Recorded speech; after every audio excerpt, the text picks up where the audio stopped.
Navbatdagi zakazlarimiz ham tayyor bo'ldi. Super xamilyonimizdan yangi chiqqan gullaridan 8 ta 3,5 metrli ko'rpacha, 8 ta kvadrat yostig'i, doimgidek juda ham ko'p olinadigan laylo gulli baxmallarimizdan 8 ta, yostiqlardan ham 8 ta bo'ldi. 4 ta ko'rpasi, 4 ta yopinchiq to'shaklari bor.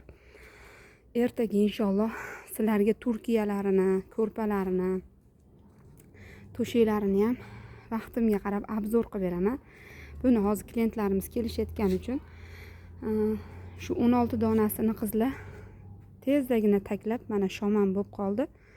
Sizlarga obzorlarni qilib beryapman. Narxlari qiziq bo'lsa Telegram kanallarimizga ulanib olinglar qizlar. To'liq ma'lumotni Telegram kanallarimizga joylab boramiz. Bemalol qanaqa savollaring bo'lsa, manzilimiz qiziq bo'lsa, sizlarga qanaqa ko'rpachalar kerak bo'lsa, bemalol bizni Telegram kanalidan kuzatishlaringiz mumkin.